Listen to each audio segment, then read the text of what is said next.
Pinggiran kota bagian selatan Bahmut sedang diserbu oleh PMC Wagner dengan amunisi cangkang pembakar.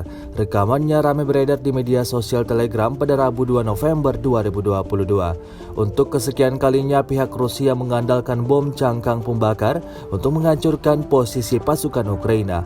Penggunaan bom ini diketahui menyebabkan luka bakar yang mematikan. Hingga saat ini belum diketahui pasti ada berapa jumlah korban jiwa akibat hujan bom cangkang pembakar yang diluncurkan oleh PMC Wagner ini.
Rusia melaporkan secara total 329 pesawat Ukraina, 167 helikopter, 2.402 kendaraan udara tak berawak, 384 sistem rudal anti pesawat dieliminir sejak awal operasi khusus.